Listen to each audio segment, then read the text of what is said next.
संयम अंश जग्यो जहाँ भोग रुचि परिणाम। उदय प्रतिज्ञा को भयो प्रतिमाता को नाम। 3 अणुव्रतों की चर्चा हम पूर्ण कर चुके हैं। कल हमने सत्याणुव्रत के अतिचार और अचौर्याणुव्रत का स्वरूप प्लस उसकी भावनाएं और उनके अतिचार, इनके ऊपर चर्चा की। आज हमें ब्रह्मचर्याणुव्रत के ऊपर बढ़ना है। हो सके तो परिग्रह परिमाण व्रत भी करना पसंद करेंगे, परंतु ब्रह्मचर्याणुव्रत का विषय जरा विस्तृत है, इसलिए आज उसके ऊपर तसल्ली से चर्चा करेंगे। बिना किसी हिचकिचाहट के, बिना किसी भूमिका के हम तुरंत ही विषय में जुड़ जाते हैं। ब्रह्मचर्य किसे कहते हैं या फिर कुशील नामक पाप किसे कहते हैं, आप इस तरह से समझिए। कुशील मतलब क्या? कुशील भागों में तो ऐसी परिभाषा दी है कि पराई स्त्री को बुरी निगाह से देखना ये कुशील कहलाता है। ठीक है। अब बुरी निगाह से देखना मतलब क्या? थोड़ा विकार की दृष्टि से देखना ये कुशील कहलाता है। अब एक बात, ये शायद घटना मैंने आपको सुनाई भी होगी, आज इस प्रसंग में पुनः सुना देता हूं। शब्द क्या लिखा है भागों में, परिभाषा क्या आई है? किसी पराई स्त्री को बुरी निगाह से देखना, वैसे भाव करना, ये कुशील में आएगा। शब्द क्या आ रहा है? स्त्री आ रहा है। एक बार मुझे प्रश्न पूछा गया, प्रसंग वो था 2019 का, जब सूरत में शिक्षण प्रशिक्षण शिविर लगा हुआ था। तो उसमें टेस्ट्स होती हैं। टेस्ट में आपको एक प्रकरण दिया जाता है, वो प्रकरण आपको पढ़ करके दिखाना होता है। उसके हिसाब से आपका मूल्यांकन किया जाता है कि आप कितना अच्छे से पढ़ा सकते हैं। ठीक है। तो उसमें मुझे ये टॉपिक आया था, बोला कि हाँ चलो ये टॉपिक है, तुम ये पढ़ा करके दिखाओ।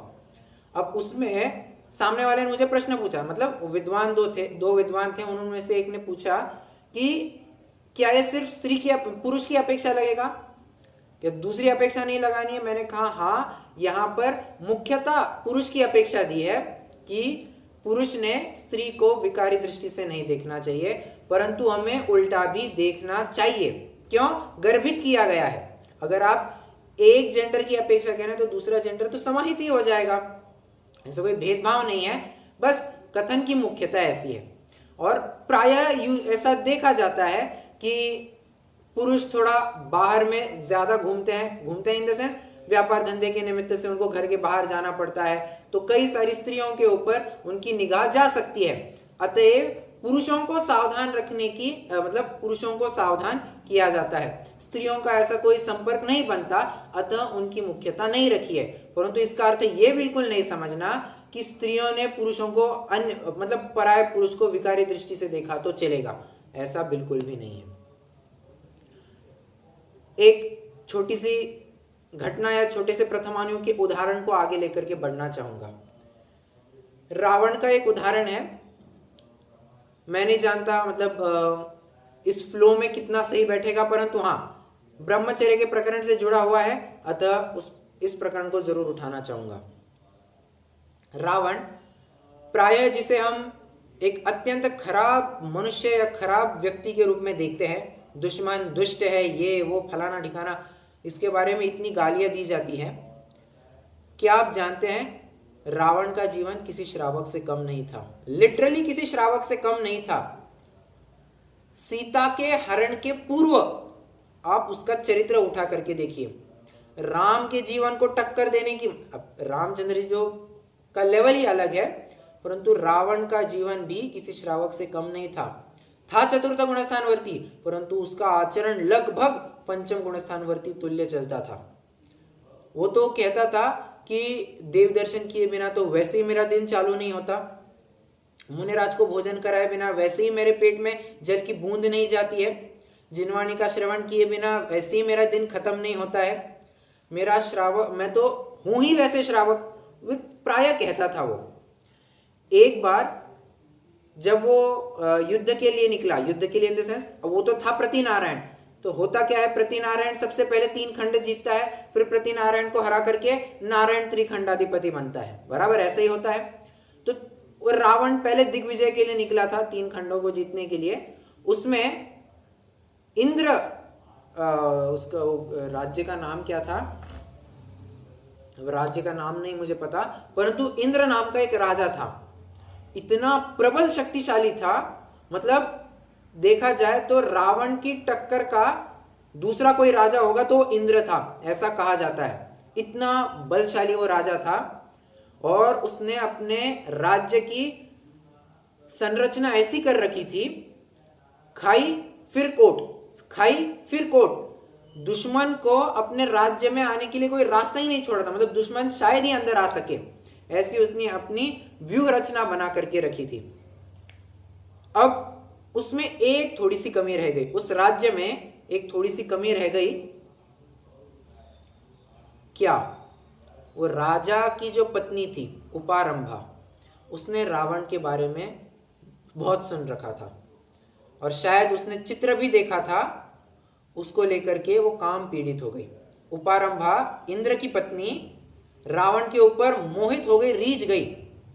ये सच्ची घटना है, मतलब पद्म पुराण में ये घटना आती है, और पद्म पुराण में ना ही सही तो अन्य ग्रंथों में तो आपको मिल ही जाएगी ये घटना। इस तरह की मोहित हो गई थी वो कि एक रात, मतलब वो दिन प्रतिदिन दुबली होती चली गई।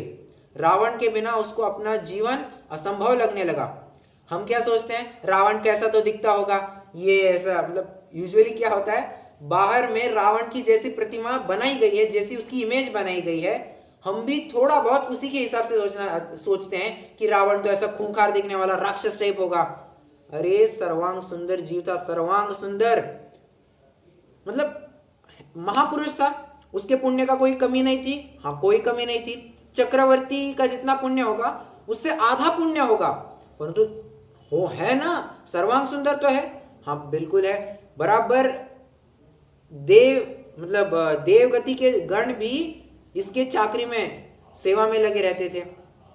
अब इतना सुंदर जीव, उसके ऊपर कौन नहीं रीझ जाए, सब उपारंभा रीझ गई। एक रात चोरी छिपे वो उसके कैंप में चली गई। अब उपारंभा को पता था कि बाहर कैसे निकलना होता है, तो वो चोरी छिपे रावण ने जहां अपना डेरा डाला था वहां पर जाकर के पहुंच गई। सब बातचीत हो गई। जानते हैं, जब उपारंभा ने रावण के साथ संभोग करने का या फिर संयोग करने का प्रस्ताव रखा, रावण ने सबसे पहले क्या किया होगा? हाँ कह दिया होगा। हमको क्या लगता है, उसने सीता के साथ ऐसा अन्याय किया, उपारंभा के साथ तो किया ही होना चाहिए। सबसे पहले उसने अपने हाथ कान पर लगा दिए और कहा, हे दुष्ट स्त्री, यहां से तू निकल जा। तेरी हिम्मत कैसी होती है, तेरी जिह्वा में इतना बल कैसे कि तू अपने पति को छोड़ करके पराये पति के ऊपर नजर डालती है? तुझे बिल्कुल भी शोभा नहीं देता, अतः यहां से तू चली जा, अन्यथा मैं ही यहां से निकल जाता हूं। अब आगे की कथा भी सुना ही देता हूं मैं, क्योंकि प्रकरण से संबंधित है। हुआ क्या, वो डेरे लगे हुए थे। रावण एक डेरे से चल करके दूसरे डेरे में चला गया। वहीं पर्दे के पीछे से विभीषण की आवाज आती है। विभीषण एकदम हल्के स्वर में कहते हैं, अरे भाई क्यों इतने उतावले होते हो, जरा इस मौके का फायदा तो उठाना सीखो। जब दुश्मन की कमी तुम्हारे पास है तो क्यों ना उसका फायदा उठाया जाए। उपारंभा को अभी के लिए हाँ कह दो कि हाँ, मैं तुम्हारे साथ रमण करने के लिए तैयार हूं, बशर्ते तुम मुझे इंद्र के राज्य के ऊपर बस राज्य में प्रवेश कैसा करना है उसकी विद्या तुम मुझे दे दो। इस शर्त के ऊपर तुम उसको स्वीकृति दे दो। अब देखो, ये सब कूटनीतियां होती है, युद्ध नीति में ये सब कूटनीतियां चलती रहती है। तो तब रावण ने जाकर के सिर्फ, अब रावण तो पक्का था कि अपन को तो इसके साथ कोई रमण करना है नहीं, बस उसको राज्य जीतना था। उसके निमित्त से उसने कहा कि चलो हाँ ठीक है, मैं तैयार हूं। परंतु उसने कहा कि यहां कैसे, यहां पर मैं डेरे में हूं, राज्य में नहीं हूं, मेरे पास ऐसी कोई सामग्री नहीं है, तो तुम्हारे साथ कैसे हो सकता है? तो उसने कहा पहले मैं राज्य के ऊपर विजय प्राप्त कर लूं, फिर सुख चैन से हम ऐश्वर्य भोगेंगे। उपारंभा ने इसको स्वीकृति दे दी और उस चक्कर में उसने वो खाई कोटों को पार करने वाली विद्या रावण को दे दी। अगले दिन सुबह दोपहर तक राजा रावण उस राज्य के ऊपर विजय प्राप्त कर चुके थे और इंद्र रावण की बंदी में था, कैद में था उसके। रात्रि होते होते ही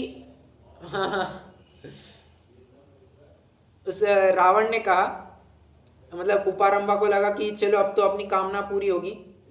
रावण ने कहा लो भोगो तुम्हारा फल।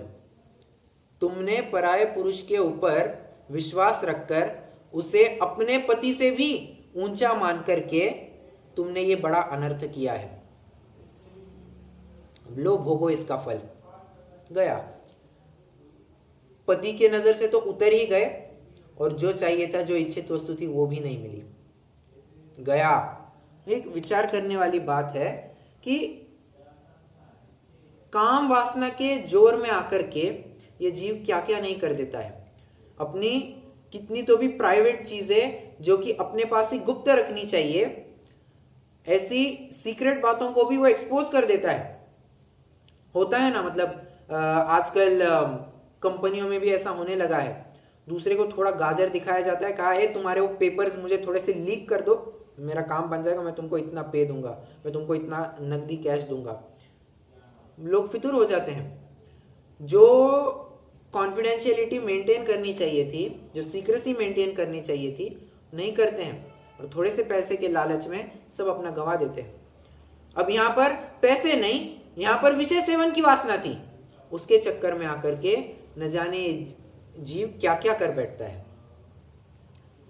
ब्रह्मचर्य के बारे में चाहे उतनी घटनाएं हम कह सकते हैं, परंतु अभी घटनाएं सुनने के लिए अपन नहीं बैठे हैं, हम तो यहाँ पर उसका स्वरूप समझने के लिए बैठे हैं। विषय जैसे चलता जाएगा वैसे अपन प्रकरण को उदाहरण के माध्यम से देखेंगे, परंतु एक प्रकरण में अभी आपको जरूर पढ़ करके दिखाना चाहूंगा।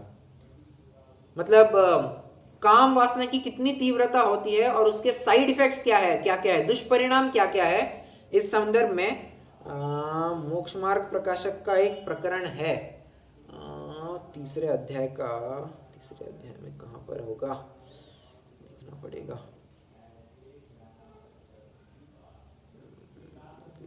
कर्मा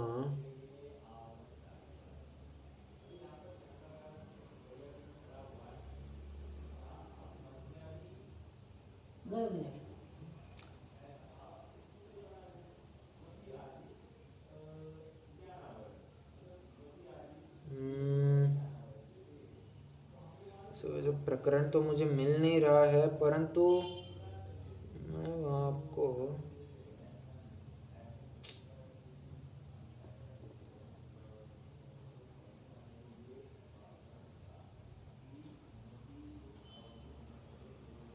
पेज नंबर 63 है।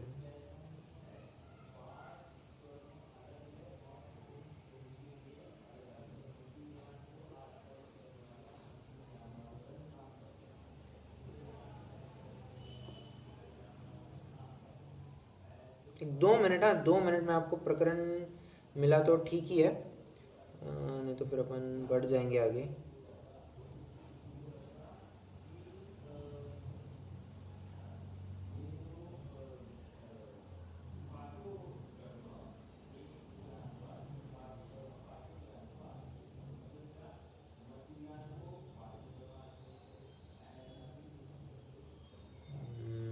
यहाँ पर नहीं है, ऊपर होगा।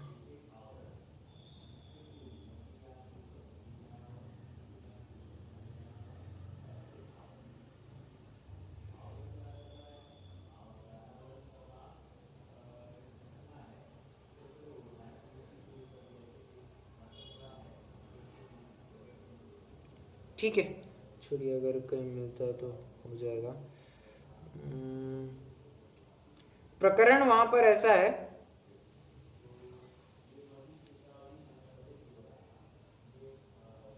हाँ आवाज आ रही है मेरी?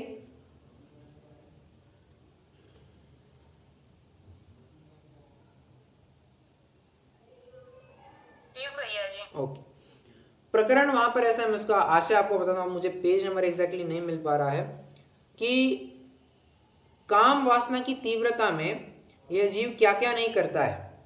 पिता पुत्री के साथ भोग कर लेता है, मनुष्य तिर्यंचिनी के साथ कर लेता है, और इस काम वासना के रोग में पागल होना, बेहोश होना, अरे यहां तक कि मरने तक की बात लिखी हुई है। काम आयुर्वेद शास्त्रों में मरण के कारण गिनाते समय काम ज्वर नाम का एक कारण गिनाया है।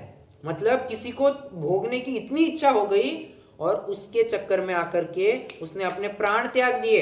ऐसा होता है ना, कई सारे आपने फिल्में भी देखी होंगी या फिर कई सारी आपने घटनाएं भी पढ़ी होगी, रियल लाइफ एग्जांपल्स, कि एक फलाना लड़का हमें प्राप्त नहीं हो पाया, फलानी लड़की हमें नहीं मिल पाई, या उसके साथ संयोग नहीं हो पाया, सामने वाले ने जान दे दी, मर गया वो।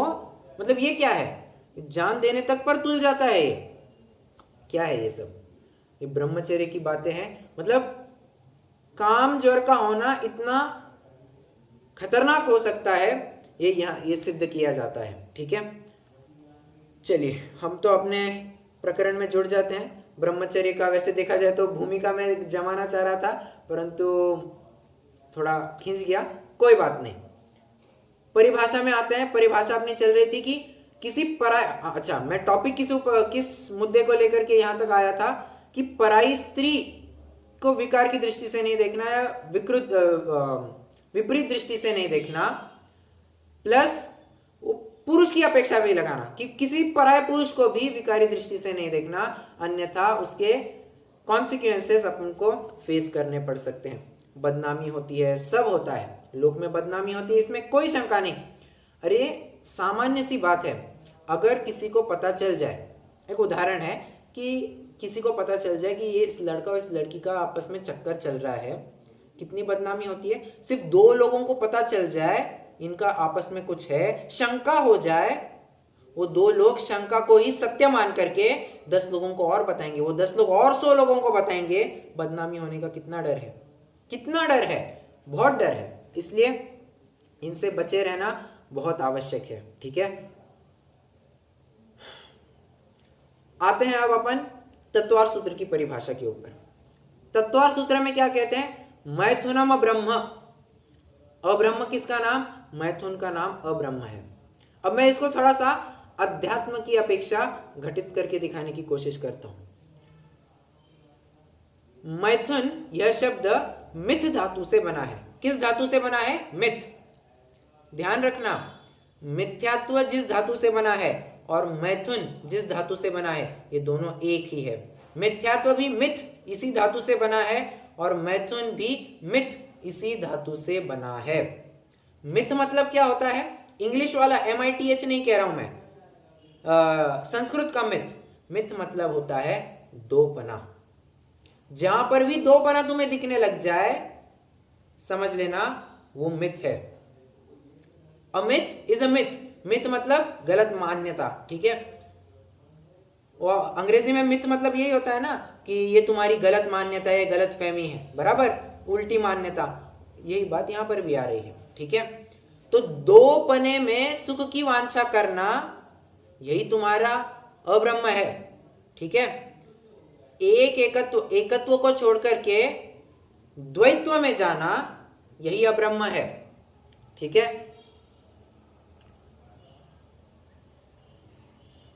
निज का सुख निज में ही है, पर के आश्रय से मेरा सुख नहीं हो सकता, ये जब तक वो मान्यता नहीं आती है तब तक वो अब्रह्म में चलते रहता है। तो ब्रह्मचर्य कब प्रकट हो, ब्रह्मचर्येति इति ब्रह्मचर्य। जब ब्रह्म स्वरूप आत्मा में विचरण करेंगे, चर्या करेंगे, तभी ब्रह्मचर्य होगा। जब एक का आश्रय लेंगे तभी ब्रह्मचर्य होगा।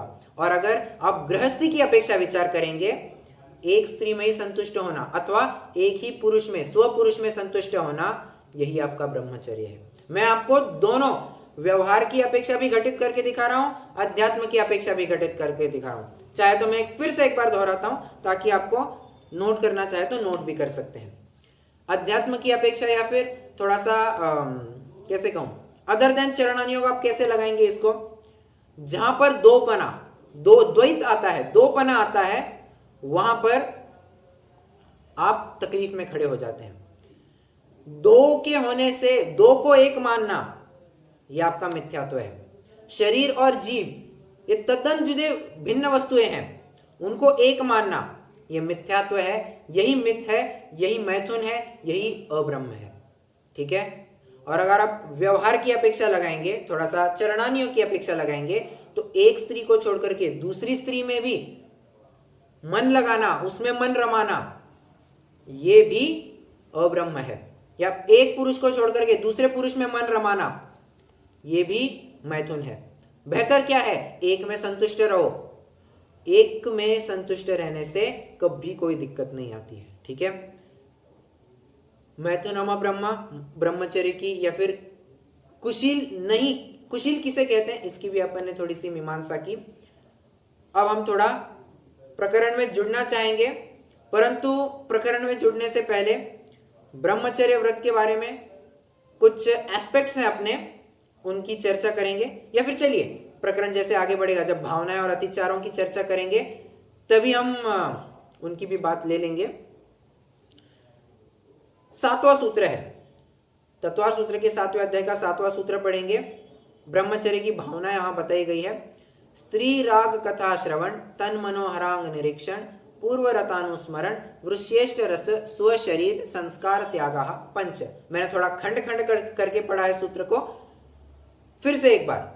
स्त्री राग कथा श्रवण 1, तन मनोहरांग निरीक्षण 2, वृष क्या है क्या है स्त्री राग कथा श्रवण, तन मनोहरांग निरीक्षण, पूर्व रतानुस्मरण, राइट। तीसरा है पूर्व रतानुस्मरण, चौथा वृश्येष्ठ रस, और चौथा स्व शरीर संस्कार त्याग। अब ये जो त्याग शब्द आया है ना, ये आपको अंत्य दीपक के रूप में लेना है और हर एक के साथ लगाते जाना है। मतलब स्त्री राग कथा श्रवण का त्याग, उसके मनोहरांगों को देखने का त्याग, क्या है, पूर्व में भोगे हुए भोगों का त्याग, और क्या है, वृश्येष्ठ रस मतलब गरिष्ठ भोजन का त्याग, और स्व शरीर संस्कार का त्याग। तो त्याग जो शब्द है ना, आपको हर एक भावना के साथ, मतलब हर एक पद के साथ लगाना है। एक एक की चर्चा करते हैं। स्त्री राग कथा श्रवण होता है लड़कों में, लड़कों के ग्रुप में लड़कियों की चर्चा होना स्वाभाविक सी बात है। और वो भी जो युवा बच्चे हैं, जवान बच्चे हैं, आप कह सकते हैं 20 से 25, लेना चाहे तो 30 के भी बच्चे, तो 20 से 30 की उम्र वाले, या थोड़ा चाहे तो पीछे भी लगा लें, एक प्रॉपर रेंज में आपको डिफाइन करना चाहूं तो 15 से 25 वाली जो रेंज है, इन कैटेगरी के बच्चों में लड़कियों की चर्चा होना स्वाभाविक सी बात है। यार ये लड़की ऐसी, यार वो लड़की ऐसी, ये वैसी है, ये वो करती है, ये वो फलाना ठिकाना, लड़कियों की चर्चा होना, गॉसिपिंग होना स्वाभाविक बात है। सिमिलरली इसी उम्र की लड़कियों में लड़की के बारे में चर्चा होना स्वाभाविक बात है।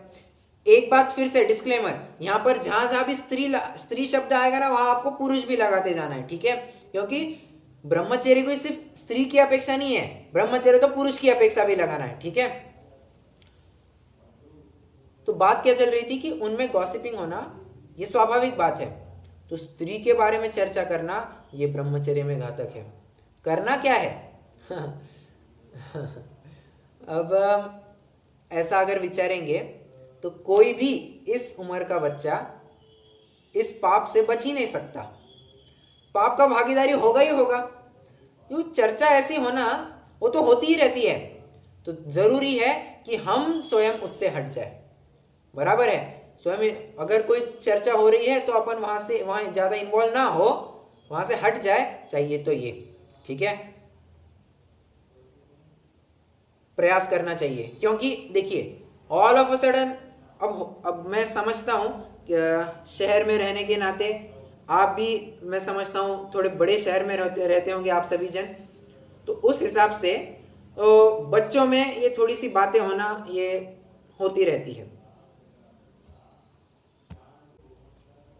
हाँ, तो मैं तो ये कह रहा था, थोड़ा सा बीच में नेटवर्क छूट गया था अपना, हाँ, मैं ये कह रहा था कि शहर में रहने के नाते कई बार मेरे साथ भी ऐसे ही होता है, तो प्रयास करें कि हम इससे बचें।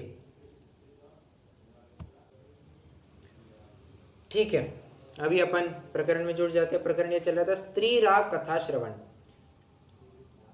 तन मनोहरांग निरीक्षण, दूसरा उसके मनोहर अंगों का निरीक्षण करना, तीसरा पूर्व रतानुस्मरण, पूर्व में भोगे हुए भोगों को याद करना कि अरे मैंने क्या भोग भोगे थे, कैसे भोग भोगे थे, उनको याद करना। जानते हैं पूर्व में भोगे हुए भोगों को याद करना, ये ब्रह्मचर्य का तो एक ब्रह्मचर्य, अब मतलब आप ऐसा करेंगे तो अतिचार लगेगा, बराबर, आप ऐसा नहीं करेंगे तो वो भावना में आएगा। ठीक है, तो ये संलेखना का भी एक अतिचार है। क्या आप जानते हैं, भोगे जो भोग पहले उनका न होवे सुमिरन, ये ब्रह्मचर्य सॉरी संलेखना का भी या समाधि मरण का भी एक अतिचार कह सकते हैं।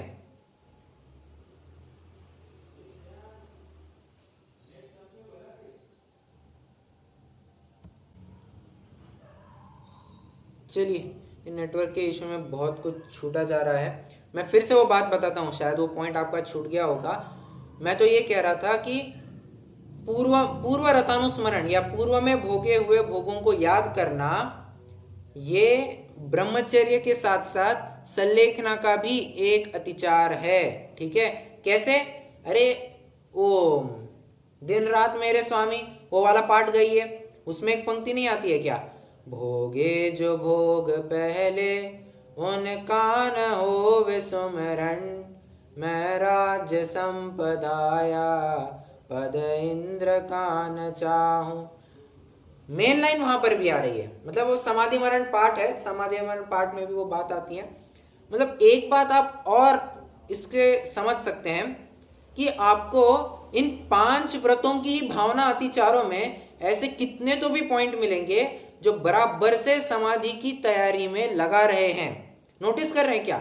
अब आप अहिंसाणुव्रत में भी लगाइए, अहिंसाणुव्रत में क्या आएगा, क्या था अहिंसाणुव्रत की भावनाएं क्या थी मैं भूल गया,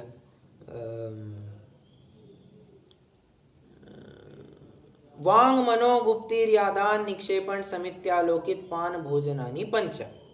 अब समाधि मरण के काल में जरूरी है हम बोले कम, वचन गुप्ति ज्यादा पाले, ये बहुत जरूरी है।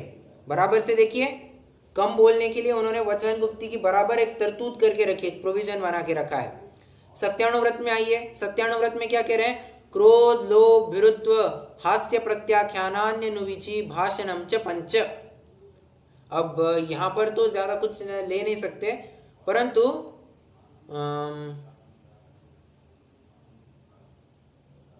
भय के वशात आप ऐसा ले सकते हैं। सत्यानुव्रत में तो ऐसा भावना कुछ में से कुछ मिल नहीं रहा है, बट ठीक है। आचार्यानुव्रत में देखिए, शून्यागार विमोचितावास परोपरोधाकरण भैक्ष शुद्धि सधर्मा विसंवादा पंच। शून्यागार विमोचितावास, समाधि मरण के काल में एकांत का बहुत बहुत बहुत महत्व है। आडंबर संस्तर लोग इकट्ठा होना, पूजा पाठ करना, ये कोई समाधि के साधन नहीं है, बिल्कुल भी नहीं। इनसे समाधि सध ही नहीं सकती है। समाधि के लिए आवश्यक है तुम्हारा अपना एकांत, एकांत में ही समाधि साधी जा सकती है। एकांत के बाहर जब शोर शराबा होगा, हो हल्ला होगा लोगों में कि फलाना व्यक्ति समाधि ले रहा है, लोग तो मिलने ही आएंगे, और मिलने आएंगे तो आपका सबसे पहली बात आपका समय खाएंगे, दूसरी बात आपकी शक्ति खाएंगे, तीसरी बात आपका उपयोग खाएंगे, सब खाएंगे। ठीक है, और अगर कोई लोग रहने आ रहे हैं तो आपका पैसा भी खाएंगे। क्यों? उनके हिसाब से खर्चा नहीं बढ़ेगा क्या? मतलब कहने की बात है, आप अदरवाइज मत लीजिए। बिंदु इतना ही है, समाधि एकांत में साधी जाती है, और एकांत के लिए आवश्यक है तुम अभी से शून्यागार में रहने की कोशिश, मतलब दुर्जनों से निर्जन स्थान में रहने की कोशिश करो। विमोचितावास, उजड़े स्थान में रहने की कोशिश करो, अभी से ही तरतूत बना करके रखते हैं। ठीक है, और ब्रह्मचर्य में तो आपको मैंने दिखाई दिया, पूर्व में भोगे हुए भोगों को याद करना, ये भी एक ले सकते हैं। मतलब बराबर से 5 अणुव्रत सातशील व्रत ये मिलाकर के आपकी समाधि के लिए बेस बना रहे हैं। ठीक है, तो ये इससे भी एक और बात सिद्ध हो जाती है, आप भले ही समाधि मरण या संलेखना को 12 व्रतों का एक अंश रखिए, 12 व्रतों से अलग उसको हाईलाइट कीजिए, किसी भी केस में उसका महत्व ही बढ़ना है और बराबर से 12 व्रतों का फल ये समाधि मरण होना चाहिए, ये बराबर से हमें समझ में आ रहा है। जिंदगी भर 12 व्रत पाले, अंत में समाधि नहीं की, तो ये तो इस प्रकार हो गया जिस प्रकार कोई विदेश से रत्न से भरी जहाज लेकर के आ रहा था, इतना पैसा कमाया था कि पूरी जहाज की जहाज उसने रत्नों से भरी थी, किनार को लगनी थी, 5 मिनट थे बस किनार को लगने को, और किनार पर लगते लगते ही नाव फट गई, सारा सामान बह गया, जितनी कोई मेहनत की थी सब पानी बर्बाद, सब की सब पानी बर्बाद। अब वो कैसे सागर के पेट में समा गई, अरे तुम सागर के पेट में समा जाओगी यही नहीं पता चलेगा, तो क्या मतलब रहा उस संपत्ति का। तो इन व्रत रूपी रत्नों को अगर बराबर से पाले रखना है, रत्नत्रय को संभाले रखना है, तो अंत में संलेखना पूर्वक मरण या संलेखना तो पालनी चाहिए ही चाहिए। देखिए इंटरलिंकिंग आपको समझ में आनी चाहिए। अगर आप इंटरलिंकिंग नहीं समझेंगे ना तो बस समझेंगे ये मोनोटोनस चल रहा है, क्या तो ब्रह्मचर्य भावना ली, हाँ चलते गए, हाँ ये आचार्य अनुव्रत लिया, हाँ ये चलते गए। ऐसा नहीं, बराबर से आपको लिंक करते आना चाहिए कि ओ देखो एक व्रत दूसरे व्रत की कैसे रक्षा करता है। आप एक व्रत पालने को देखिए, किसी ना किसी रूप में, आंशिक रूप से क्यों ना हो, आपका दूसरा व्रत भी पलते हुए दिखेगा, तो आप दूसरे व्रत को भी करने के लिए उद्यत होंगे। ये सब बातें आपको थोड़ा सा विचार करेंगे, आपको बराबर ख्याल में आएगा। ठीक है, ओके। स्थिरा कथा श्रवण, तन मनोहरांग निरीक्षण, पूर्व रतानुस्मरण, वृश्रेष्ठ रस, वृश्रेष्ठ रस त्याग। वृश्रेष्ठ रस मतलब गरिष्ठ भोजन का त्याग। ब्रह्मचर्य की 9 बाड़ों में से एक बाड़ है क्या? गरिष्ठ भोजन का त्याग करना। अगर आप गरिष्ठ भोजन करने से दिक्कत क्या होगी? गरिष्ठ भोजन करने से पहली बात प्रमाद बढ़ेगा, प्रमाद बढ़ने से आपकी निद्रा बढ़ेगी, प्लस विषय वासना, विषय सेवन की, काम सेवन की भी भावनाएं बढ़ती है, यूजुअली बढ़ती है। आप देखिए ना, आप रूखी सूखी रोटी खाइए और ऑन दी अदर हैंड एक दिन आप रूखी सूखी दाल रोटी खाइए, सादी दाल रोटी, और अगले दिन आप बढ़िया पकवान, आपको जो पकवान पसंद है आप वो ले लीजिए, पूरन पूड़ी लेनी है वो लीजिए, दाल बाटी लेनी है दाल बाटी लीजिए, जो आपको पसंद है वो लीजिए, तली तुली जो लेना है, समोसे, मतलब शुद्ध बात कर रहा हूं मैं, अशुद्ध की बिल्कुल भी बात नहीं कर रहा हूं, शुद्ध सात्विक गरिष्ठ भोजन की, नाम भी क्या दे रहा हूं मैं, शुद्ध सात्विक गरिष्ठ भोजन। ठीक है, तो आप पाएंगे कि पहले दिन मुझे प्रमाद नहीं आ रहा था, दूसरे दिन मुझे बहुत सुस्त आ रहा है, नींद आ रही है, मैं नहीं बन पा रहा है मुझसे अभी, तो आपके अध्ययन में भी दिक्कत आएगी, सब में दिक्कत करेगा ये, और विषय वासना बढ़ती है ये अलग से। इसलिए गरिष्ठ भोजन का सेवन त्याज्य बताया गया है ब्रह्मचारियों के लिए। ठीक है, एक बात ये भी समझना, अच्छा चलिए छोड़िए, अब वो पॉइंट अभी नहीं उठाऊंगा मैं, वो कभी बाद में देखेंगे। 5वां देखिए, स्व शरीर संस्कार त्याग। स्व शरीर संस्कार त्याग में क्या क्या आएगा? A to Z स्वयं को सुंदर बनाने के लिए जितने भी आपके पास साधन है, उन सभी साधनों का प्रयोग ये स्व शरीर संस्कार में जाएगा। अरे मैं तो यहां तक कह रहा हूं, कंघी घुमाना ये भी स्व शरीर संस्कार में ही आएगा। अब आपको ये बहुत अचरज की बात लगी, सुनना, मैंने कॉस्मेटिक्स, क्रीम, पाउडर, लिपस्टिक ये बात ही छोड़ी है, इसको तो अभी हाथ नहीं लगाया है, मैंने तो सबसे बेसिक बात पकड़ ली, कंघी घुमाना ये भी स्व शरीर संस्कार में। अरे कंघी छोड़िए, सिर बालों में से ऐसा हाथ घुमाना ये भी स्व शरीर संस्कार में आएगा। ठीक है, हाँ ये बात अलग है कि आपको समाज में रहना है तो आप ऐसा एकदम पागलों जैसे तो नहीं दिख सकते, नॉर्मल बेसिक स्वयं को प्रेजेंट करने, जो बेसिक प्रेजेंटेशन होता है स्वयं का, जो सेल्फ ग्रूमिंग होता है बेसिक, उतना ठीक है। मतलब अब आप ये नहीं कह सकते कि मैं नहा के आया हूं मेरे बाल ऐसे ही बिखरे रहेंगे, मैं ऐसे ही रहने दूंगा, नहीं, आपको अब कोई विद्वान है, कोई विद्वान ऐसा कहेगा तो क्या करेगा? मान के चलिए आज के दिन कोई भी एक विद्वान ले लीजिए, आपको जो अच्छा विद्वान विदुषी कोई भी ले लीजिए, सिर धो लिया है उन्होंने, ठीक है, अब सिर धोने के बाद वे बाल ऐसे ही छोड़ दे तो ठीक लगेगा क्या? और उनको प्रवचन करने जाना है क्या?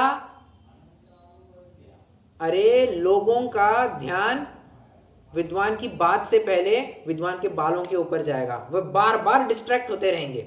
इसलिए वो बेसिक ग्रूमिंग जो होता है, अब उसके लिए अपन कुछ नहीं कर सकते हैं क्योंकि वक्ता के लिए उतना होना थोड़ा आवश्यक है कि हाँ बेसिक वो थोड़ा सा एक नॉर्मल बाल को नॉर्मली सेट कर दे, वो ज्यादा मतलब डिस्ट्रैक्ट ना करे, ऐसे बना करके रख दे, नॉर्मल कर दिया, ठीक है। इतना अभी क्या कहें, मतलब वो मर्यादा इतनी पालनी पड़ती है, चरणानियोग है तो चरणानियोग के लोक व्यवहार के हिसाब से उतना आचरण करना पड़ता है। परंतु बार बार बालों में हाथ घुमाया, कंघी ली, कंघी घुमाई, ये नहीं चलेगा। और क्या हो सकता है? अब और तो फिर मेरे पास तो बहुत बड़ा पेटा है, फेस वॉश लगाना, और क्या होता है वो फेस वॉश है, और न जाने कितनी तो भी चीजें होती है, ये स्किन केयर लगाना और टैल्कम पाउडर का प्रयोग करना, सब लिपस्टिक, कॉस्मेटिक्स, परफ्यूम, डिओ, इन सब का प्रयोग स्वशरीर संस्कार में आएगा। ये ब्रह्मचर्य में घातक है, ठीक है। चलिए कितने हो गए हैं? 9 तो बज गए हैं। एक काम करते हैं, अभी अपन रुक जाते हैं। ब्रह्मचर्य आज अपन कुछ ज़्यादा बढ़ ही नहीं पाया, आज अपना थोड़ा टाइम ही 10-15 मिनट ऐसे ही खा लिए गए। चलिए एक काम करते हैं, अभी अपन रुक जाते हैं। विशेष बिंदु कुछ है वो अब अतिचारों में कवर करेंगे अपन, और कुछ स्पेशल पॉइंट्स है जिनकी मुझे चर्चा करनी है, उनकी भी चर्चा अपन अतिचार के दौरान या अतिचार के बाद करेंगे, ठीक है, जैसे भी समय मिलता है। कुछ प्रश्न हो तो अभी पूछ सकते हैं, नहीं तो मैं अभी एक लास्ट पॉइंट को लेकर के आज के लिए रुक जाऊंगा।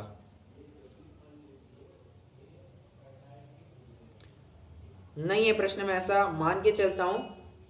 आज ग्रुप पर एक क्वेश्चन आया था, हालांकि मैं किशन भैया को भी बोलने वाला हूं कि वे थोड़ा बहुत ही आगे के क्वेश्चंस डाल रहे हैं, अपना टॉपिक वहां तक अभी बड़ा है नहीं, परंतु ठीक है, मैंने ग्रुप पर कमिट किया था कि आज इसकी चर्चा होगी।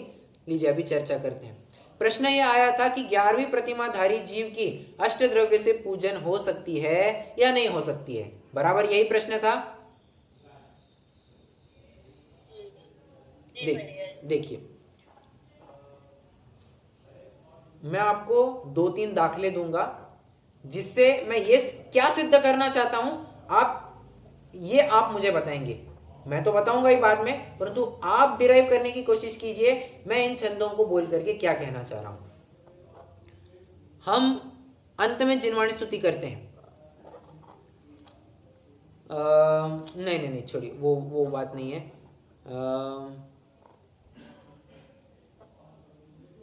ठीक है, अष्टपाहुड़ की एक गाथा है, मैं आपको वो गाथा सुनाता हूं, उसका हिंदी अनुवाद भी सुनाऊंगा, अर्थ भी सुनाऊंगा। असंजदम न वंदे वत्थ विहीणो वितोण वंदिज दोण्य विहोन्ति समाना ए गोविण संजदो दी। हिंदी अनुवाद सुनिए।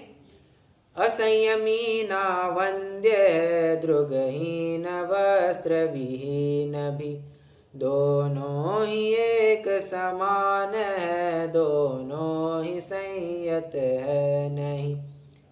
फिर से असंयमी ना वंद्य है, असंयमी की कभी वंदना नहीं होती, द्रुगहीन वस्त्र विहीन भी, फिर वो कपड़े रहित भी क्यों ना हो, और दर्शन रहित मतलब सम्यक दर्शन से रहित हो,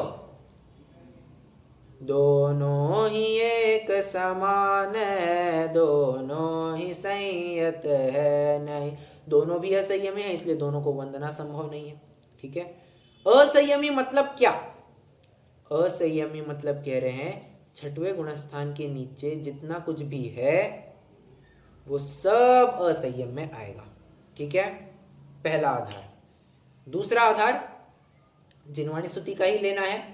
हम अंत में जिनवाणी स्तुति क्या करते हैं, निज निधि निज में बताई यह अनंत उपकार है, इसके लिए जिनवाणी माँ को वंदना शत बार है। वंदना, जिनवाणी माँ को वंदना शत बार है। ठीक है, ये दूसरा दाखला दिया। और एक बिंदु था, क्या था वो,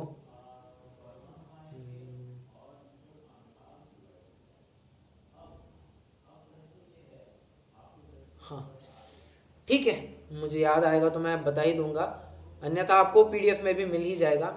बट ये दो मुख्य आधार मैंने आपके सामने रखे। इनसे मैं क्या कहना चाह रहा हूं, आप कुछ समझ पा रहे हैं या फिर नहीं? एक पॉइंट और, चलिए एक पॉइंट और समझ के लीजिए। वंदना, पूजना, ये सिर्फ देव शास्त्र गुरु की ही संभव है। क्या कहा? वंदन, वंदामी, पूजन, ये सिर्फ देव शास्त्र गुरु की ही संभव है।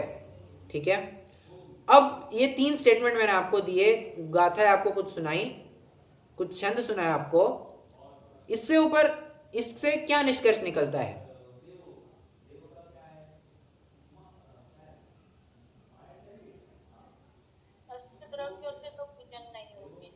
किसकी?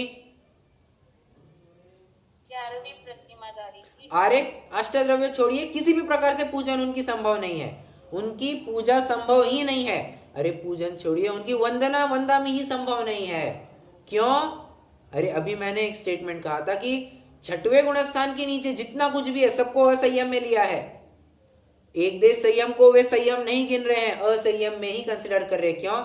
संयम कितना है तुम्हारा? 11, 12 में से 1, 11 तो अविरत है ही अभी भी, तो हम तुमको पूर्ण संयमी कैसे कहे? मेजॉरिटी कोटा तो अविरति का अभी भी चल रहा है। ठीक है, तो पंचम गुणस्थान वर्ती, फिर उत्कृष्ट प्रतिमाधारी, 11वीं प्रतिमाधारी भी क्यों ना हो, उसकी वंदना वंदामी संभव नहीं है। वंदना वंदामी सिर्फ देव, शास्त्र और गुरु, गुरु में भी कौन? जो नग्न दिगंबर मुनिराज है, उन्हीं को संभव है।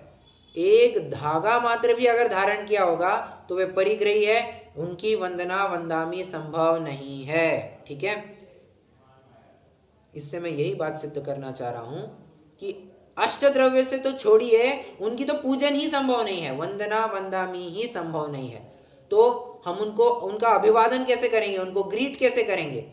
इच्छामी या इच्छाकार, आपको जो उचित लगे आप कर सकते हैं।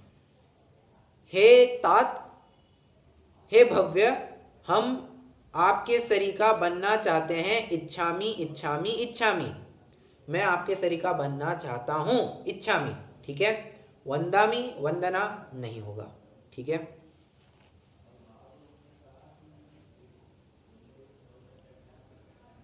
मतलब इससे एक बात सिद्ध हो। और वो जो पूजन का आधार दिया गया था कि 6, 11 प्रतिमाधारी, ऐसा कुछ लिखा है किसी पूजन में?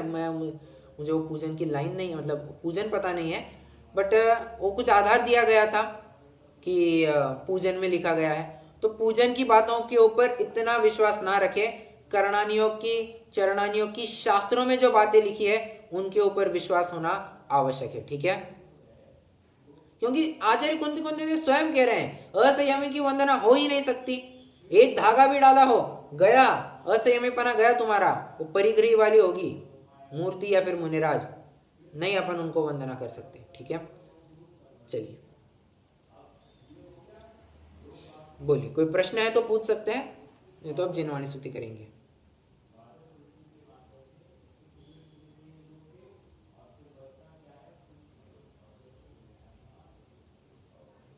नहीं है, चलिए जिनवाणी स्तुति।